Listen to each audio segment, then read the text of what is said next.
Olá pessoal, esse é o programa Painel da Cidadania, programa que tem como objetivo contribuir para a formação da cultura cidadã. Essa semana a gente vai receber o Wellington Caixeta, seja muito bem-vindo, Wellington. O Wellington é professor de Direito, especialista em segurança e violência, tem doutorado na França sobre o uso de tornozeleira. Wellington, seja muito bem-vindo ao nosso programa e eu queria saber com você o que a gente pode explicar para as pessoas de imediato esse título que ficou assim um pouco forte, né? O título que a gente procurou também chamar um pouco mais atenção, porque a gente fala do uso inadequado de arma por policiais. Você acha que o título é correto? Uso inadequado, falta de treinamento, abusivo? Como é que você explica isso? E fala um pouco de você também. Fala um pouco da sua biografia para que as pessoas possam lhe conhecer melhor e assim a gente leva um debate tranquilo, bem light. Muito obrigado a você, Rossi, pelo convite, né? É uma honra para mim estar aqui hoje também com você e com a população também, né? Para a gente discutir um pouco de fato, é um tema um tanto quanto polêmico, né? Quando nós nos referimos, né, ao uso inadequado de arma de fogo pela polícia. Como assim, né? A gente está falando da força, né, do Estado, pensando dentro dessa concepção, né, weberiana de Estado, o Estado moderno, né, que detém esse monopólio do uso da força física, né? A coerção. Da coerção, exatamente, e se vale de um braço armado, né? Então, a gente sabe que as forças armadas, que as polícias, enfim, elas acabam sendo consideradas como esse braço armado do Estado e são instituições, né, cuja missão é garantir a ordem, a segurança públicas, né? Agora, a polícia militar, ou as polícias, falando de uma forma mais ampla, né, não estão usando desse poder letal de forma correta. O que a gente tem percebido, né, é que as polícias têm, de certo modo, tido uma licença para matar, né? Dentro desse modelo de Estado, né, como eu disse, que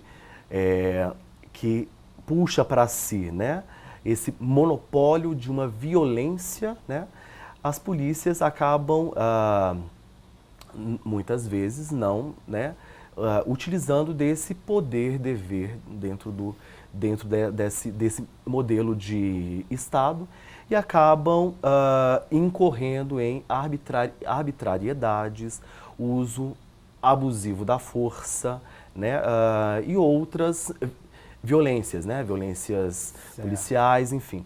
Então, o que a gente tem percebido é um certo descontrole por parte das forças, né, de segurança pública, e os casos na sociedade estão aí os mais diversos possíveis para ilustrar, né, como que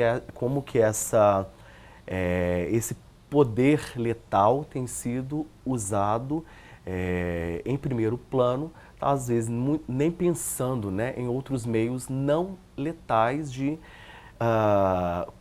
combater o crime, né, ou controlar essa criminalidade violenta, né, como a gente tem percebido, não só aqui no DF, aqui em Brasília, mas em todo o país. Esse direito de matar, você falou aí, legitimado pelo Estado, ele se agrava com esse projeto do Moro? Com essa perspectiva, né? Porque esse projeto do Moro a gente só conhece uma minuta. A gente não sabe o que vai sair dali depois que o Congresso analisar. Mas isso agravaria? Então, da forma que o pacote anticrime, né, como ele tem sido apresentado, né, pelo ministro Sérgio Moro, né? Isso. A gente não está acostumado a falar juiz. A gente fala tanto juiz, né? Agora a gente está ainda se adaptando, né, a não falar juiz Moro e também falar ministro Moro. Exato. Mas a forma com que esse projeto de lei ele foi apresentado e ele tem sido sustentado, né, de uma forma quase descido goela abaixo, né? Não apenas no Congresso, na CCJ, mas também a população, ele acaba, em alguns pontos, gerando muita polêmica. Uma delas é a questão da legítima defesa do policial, né?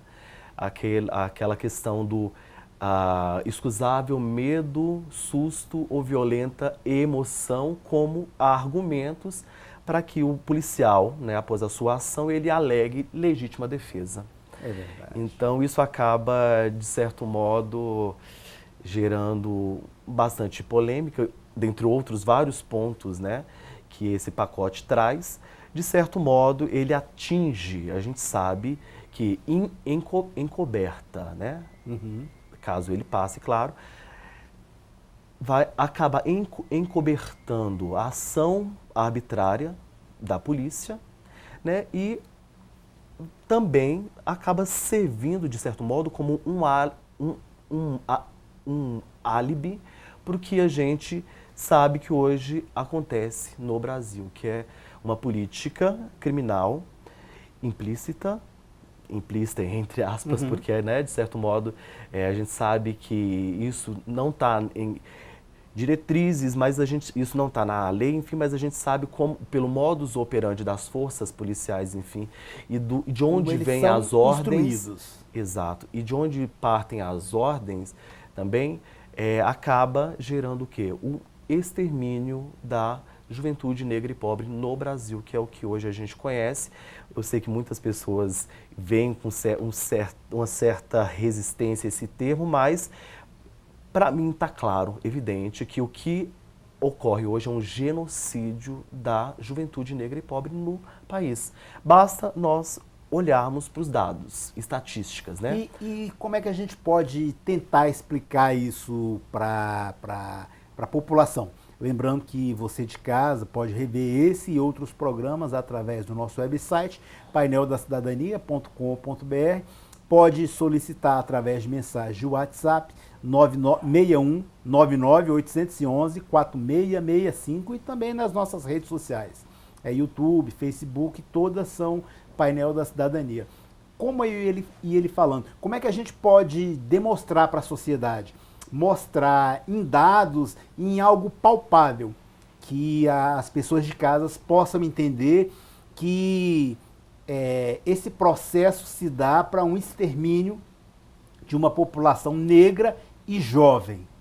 Bom, Rócio, se nós olharmos, né, para os dados, os últimos dados agora do Fórum Brasileiro de Segurança Pública, né, a gente percebe que esse fórum ele é uma entidade que congrega pega dados do governo federal. Também dados da saúde, dados das secretarias de segurança pública dos estados, né, dados das próprias polícias, para aquelas polícias que não omitem dados, informações, né, como a gente sabe que em alguns estados, né, as polícias elas não informam, por exemplo, o seu quantitativo de pessoal, né? Há um certo camuflamento também, né? Quanto a vários microdados, né? Sim. Também, enfim, né? E também dados, como eu disse, que partem das próprias forças policiais e outras fontes, né? Então, se nós olharmos para os últimos dados do ano passado, por exemplo, 2018, a gente tem que mais de 6 mil pessoas foram mortas no Brasil por policiais, né? Houve um crescimento entre o ano retrasado e o ano passado, né? De mais de 13%. Né?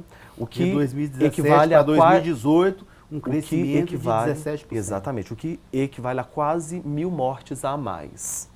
Dentro de um período, de um lapso. Tem morte que você fala, temporal. Homicídio causado pela polícia na população jovem negra. Sim, eu estou falando de violência letal intencional praticada por policiais em serviço ou fora de serviço, né? Bom, mas você pode me perguntar, e esses policiais, eles não morrem em confronto também? Sim, a gente tem também dados, mas muito menores, de policiais mortos em confronto com civis, né? Não chega a 1.000 não chegou a 1.000 no ano de 2018. Enquanto que a população, principalmente acima de 70%, são jovens, negros e pobres, né? Aliás, minto, 70 não, acima de 90% foram jovens, negros e pobres, né? Então a gente sabe que no Brasil hoje, o estado que mais mata, né? Aliás, onde a polícia mais mata, né, civis é o Rio de Janeiro, né? E onde mais policiais morrem em confronto é o Rio Grande do Norte, né? Bom, a gente, o DF, a gente tem uma situação muito peculiar. No caso do Rio Grande do Norte, é porque tem uma facção em presídios do Rio Grande do Norte. Isso aí a gente poderia acreditar que é uma hipótese, é mais ou menos um dado relevante para essa pesquisa? Eu não poderia te precisar agora uma correlação imediata entre a existência de gangues prisionais no Rio Grande do Norte e a morte desses policiais, né? Claro, a gente sabe que as gangues prisionais ou no Amazonas as facções, a gente já pode como fazer elas têm, sim, correlação. E em São Paulo, em outros lugares, mas as pesquisas elas têm mostrado, as pesquisas no campo das ciências sociais e do direito, criminologia, elas têm mostrado o contrário, uma redução nessa violência letal, onde algumas gangues estão presentes. É o caso, por exemplo, do primeiro comando da capital em São Paulo, que é a facção brasileira mais famosa. Eu acho que a gente nem pode mais falar que ela é só brasileira, porque ela já é transnacional, com seus tentáculos, né, espalhados, né, em outros países vizinhos aqui. E, enfim, a gente tem vários pesquisadores, né, que com as suas pesquisas, enfim, explicam muito melhor a isso. A gente pode citar aí, por exemplo, Bruno Paes Manso, Camila Dias, Carina Biondi, Gabriel Feltran, pessoas, né, pesquisadores sérios que têm produzido um grande acúmulo sobre esses grupos, né, prisionais, enfim.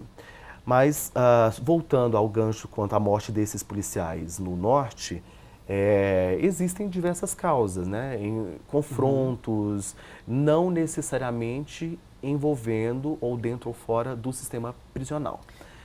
Mas o que a gente percebe eu acho que aí a gente volta também naquela questão do título do nosso debate, né? O uso inadequado de arma de fogo pelos policiais. A gente acaba percebendo que, isso não sem querer dar, claro, um álibi para a polícia para que ela continue matando. A polícia não tem licença para matar. Mas o que a gente pode inferir, né, algumas coisas a partir disso é que o treinamento que é dado aos policiais não tem sido suficiente ou suficientemente adequado, ou também, né, o próprio armamento, a munição, os equipamentos de defesa pessoal, o próprio investimento que não tem sido feito em outras formas não letais de contenção, né, e de resolver, né, esses problemas, né? A gente tem também percebido que falta, né, juízo estratégico e tático, né? O policial, né, principalmente para aqueles policiais que agem sem estar em serviço, né, eles estão portando arma e não estão em serviço, como esse caso recente da semana passada, domingo, né, aqui no DF. Segunda-feira? Foi domingo ou foi ontem? Que o policial militar atirou no jovem que, segundo ele, estava querendo assaltar a filha dele, policial militar. Em um ponto de ônibus, né? Um ponto de ônibus. Aqui em Brasília, mas também tem um caso da semana passada, né, uma briga entre dois policiais, um policiais, policial né? civil e um policial militar, em que o policial civil acabou matando o policial militar. Detalhe, eles estavam em uma casa de shows. Exato. Aqui em bebendo, Brasília. possivelmente, bebendo, né? A gente não pode afirmar, mas possivelmente estavam tomando bebida alcoólica, já no calor ali da emoção, já no final da noite, já era 3 da manhã, e o que valeu ali foi o mais rápido, o que sacou a arma mais depressa. O policial civil sacou a arma e logo em seguida o policial militar sacou. Mas quando ele sacou, o outro já estava com o dedo engatilhado e já disparou. Eu acho que existem alguns mitos a serem desconstruídos aí no que tange ao policial portar arma não estando em serviço. A lei garante, isso é legítimo a ele portar a arma, desde que ele tenha, né, licença para isso, ele tenha licença tanto para portar, quanto ele esteja com a sua carteira de Exato. polícia. Mas tem outra questão, né? Eu acho que um desses mitos a ser desconstruído é eu sou policial 24 horas. O policial não é policial 24 horas, né? Em termos de identidade, ele pode dizer que sim, ele se identifica enquanto policial. Mas se ele não está fardado, a lei não o obriga a abordar o infrator, a agir, né, como policial se ele não estiver, né, se ele não quiser. Ou seja, a conduta mais adequada seria o quê? Ele acionar a força de serviço para que ela atue, né? É porque, veja bem, Wellington, hoje, se eu sair para você tomar uma cerveja, tomar um chopp, aí eu pego meu carro, vou dirigindo, aí eu paro numa blitz, aí faz o teste do bafômetro, eu tenho que prestar contas porque eu estava dirigindo após ingerir bebida alcoólica. E no caso dos policiais, o que mata mais, a arma ou o carro? É uma boa questão. O que mata mais? Eu acredito, não posso inferir também, enfim, não vou ficar no plano do achismo, mas a gente teria que verificar os dados. Isso, né? Exato. Não, mas isso é só uma comparação, é uma comparação. Eu entendi, mas ambos acabam para a gente ver isso daí, o quanto é inseguro para os policiais, para a família dos policiais e para as pessoas que estão frequentando alguns locais. Tanto o policial não poderia entrar armado, como os seguranças que fazem a segurança das casas de show, de bares, também não estarem armados. Geralmente, nesses casos, né, o policial, ele portando arma e indo a uma casa de shows, ele identifica, né, a direção daquele estabelecimento, enfim, a segurança local, que ele é policial, ele está armado. Ele não deve deixar a arma, seja em cofre, seja em lugar nenhum. Isso não existe, ele não deve fazer isso, né? Agora, a meu ver, ele nem deveria estar portando arma ali, né? Não só ali, mas em qualquer lugar onde tenha uma aglomeração de pessoas, seja estádio, bares, casa de shows, boates, Congresso Nacional, igreja, lugares onde ele não a não ser que ele seja de serviço. Uhum. Se ele não está, não tem porque ele está com arma, né? Agora, discutir sobre o aporte de arma para os seguranças privados, particulares, enfim, isso aí eu acho que a gente envereda para outra discussão. Né? Uhum. Agora, já levantaram a plaquinha ali, só temos 10 minutos. Me diga uma coisa, com relação a esse episódio no Rio de Janeiro. 80 tiros, matou um cidadão e depois matou 2, né? Na verdade, um que estava dentro do carro e o outro que foi ajudar. Era um catador de recicláveis, foi ajudar, estava internado, acabou falecendo. Isso vai dentro da estatística que você levantou, que a polícia mata mais negro e pobre. Eu até comentava com você ali no cafezinho, com relação a o cidadão ser negro. Se ao invés de ser um negro que estava dirigindo ali próximo ao quartel, se fosse um senhor loiro com outro estilo de roupa, um outro estilo de penteado, com uma família loira de olhos azuis, teria tido esse mesmo desfecho? A gente não pode dizer que haveria ou não, mas diante as suas estatísticas, você como estudioso do tema, o que a gente poderia pensar em relação a isso daí? Bom, Rossi, eu não tenho dúvidas de que esse caso é um caso emblemático, assim como vários outros, de que foi um caso de genocídio negro. Eu acho que não tem, a gente não tem que apenas pensar em quem efetuou o disparo, mas em quem, mas em todo o aparato de comando por trás disso. Né? Chefia, porque nesse caso específico a gente sabe que foi em um condomínio militar, uma vila militar, né?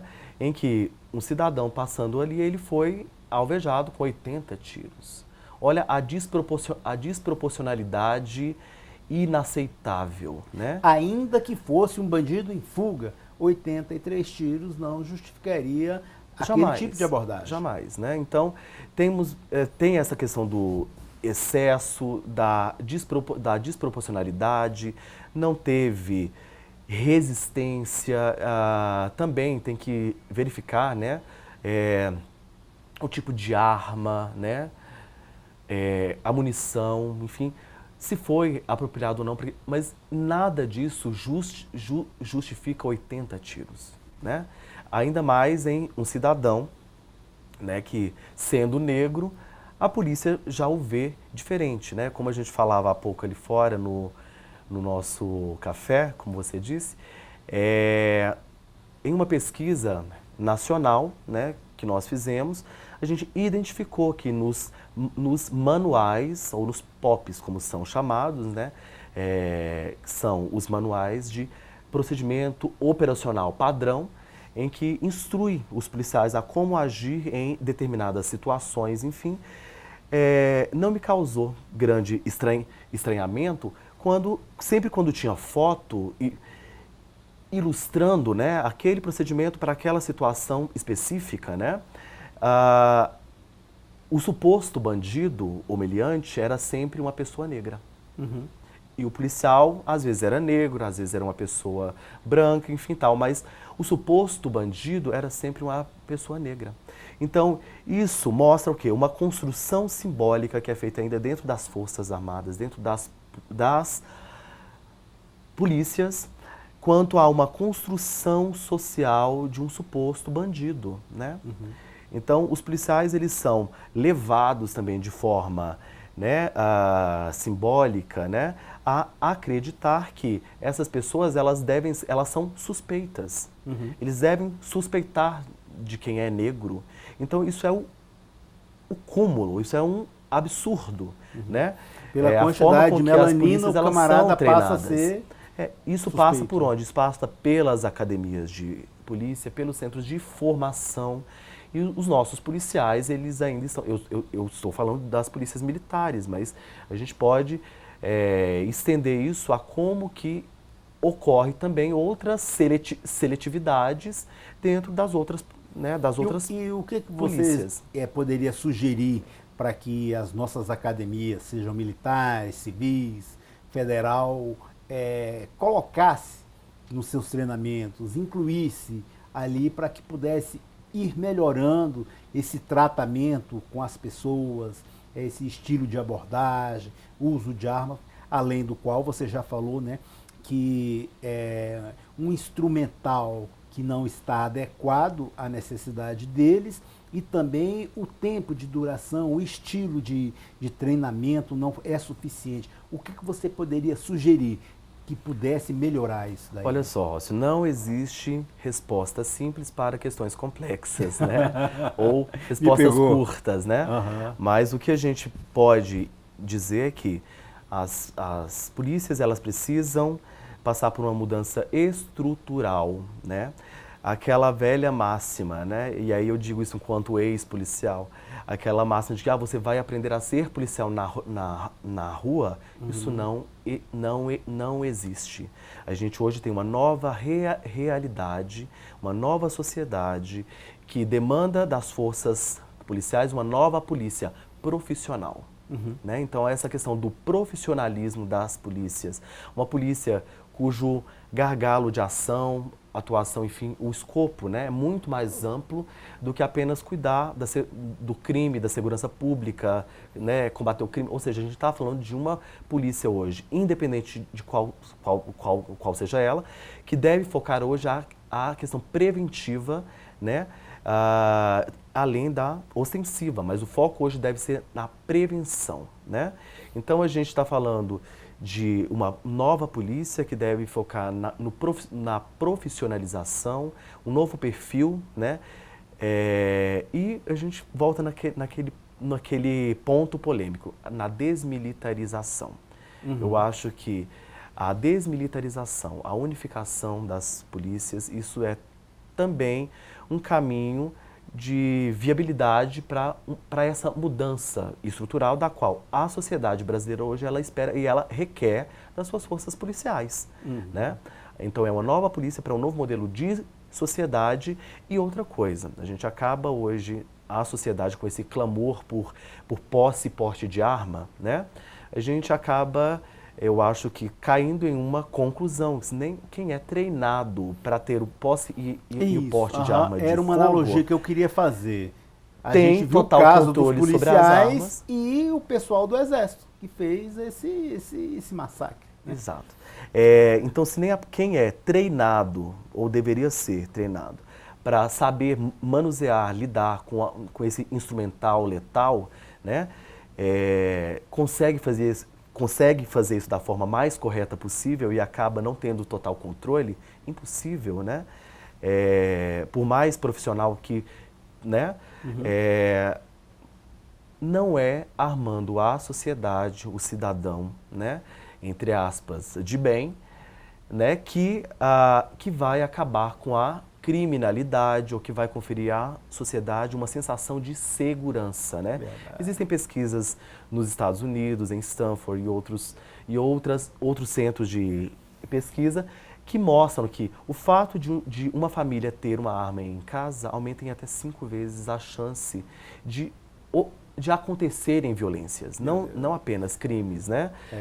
Armar o próprio bandido para que ele atue dentro, né, da sua casa, mas também outras possibilidades, né? Pequenos crimes, briga de vizinho, feminicídio, violência doméstica, enfim, então... a gente vai tratar a questão da arma de fogo, eu acho que é algo que a gente pode ficar horas discutindo aqui. A gente está aqui no Painel da Cidadania conversando com o Wellington Caixeta. Ele é professor de Direito, ele é especialista em segurança e violência, professor da UNB, professor do Projeção e tem doutorado na França sobre o uso de tornozeleira. Wellington, a gente está acabando aqui. Se por acaso alguém quiser tirar alguma dúvida com você, você poderia deixar o contato de um e-mail, rede social? Claro. Só corrigindo uma questão aqui, desculpe, doutorado em vias D, tá? Eu ainda não sou doutor, apesar desse doutorando bacharelismo, né? Bacharelismo. Claro, sim, eu deixo então o meu contato, né? E-mail wellingtonmaciel@gmail.com. Wellington, W-E-L-L-I-T-O-N, Maciel, M-A-C-I-E-L, @gmail.com. O Wellington sem G, não é o Wellington. Exato. É o Wellington Maciel, @gmail.com. Wellington, agora o pessoal já está falando para a gente encerrar. Para a gente encerrar, eu quero agradecer imensamente a sua vinda no programa, tá de portas abertas para a gente levantar e debater esses e outros temas que a sociedade tanto clama para que seja discutido, principalmente por especialistas. E queria que você fizesse uma analogia nos próximos 30 segundos desse seu estudo na França com o uso da tornozeleira aqui no Brasil? Poxa, você só me traz questões difíceis. E em 30 segundos, hein? Em 30 segundos, impossível. Bom, mas o que a gente tem percebido é que é um incremento nos mecanismos de controle do Estado, né? E o Estado vem disso muitas vezes como alternativas penais e, de fato, nem sempre elas o são, né? Então, eu ainda, né, acredito em outras formas de cumprimento de pena, né, que não apenas a prisão, não é? E eu acho que a tornozeleira, eu não sou defensor de tornozeleiras eletrônicas, isso tem que ficar muito, muito claro. Eu sou um crítico à política de monitoração eletrônica do Estado sobre os corpos, usando dispositivos tecnológicos. E eu acho que a gente, né, a minha pesquisa, ela me mostrou vários pontos, né, de inflexão, reflexão, enfim, quanto a isso. E uma das questões que a gente pode trazer é essa questão, como eu já toquei, da seletividade, né? Quem são as pessoas beneficiadas ou não, né, com esses mecanismos? Quem é que hoje abarrota as prisões, né? A gente sabe que o nosso sistema penitenciário, ele está abarrotado de jovens negros e pobres. A gente sabe que o fluxo, né, e que isso acaba gerando um certo exército de reserva para o crime, né? As facções, elas acabam também se beneficiando, né, disso. Então, pensar em formas alternativas, né, de cumprimento de pena, eu acho que não é uma solução, né? Porque pensar... Mas é um pontapé inicial, né? Mas é pensar numa forma mais humana, talvez, né? Da pessoa ela ser responsabilizada pelo seu eventual desvio social, enfim, e que isso possa gerar alguma reflexão, o que a prisão, esse mecanismo, dispositivo carcerário, dentro desse paradigma securitário, ele não gera reflexão. A pessoa acaba muitas vezes saindo pior do que ela entrou. Perfeito. Né? Então é isso. Wellington, eu agradeço imensamente a sua vinda no programa e a você de casa eu agradeço imensamente. Um forte abraço e até a próxima semana.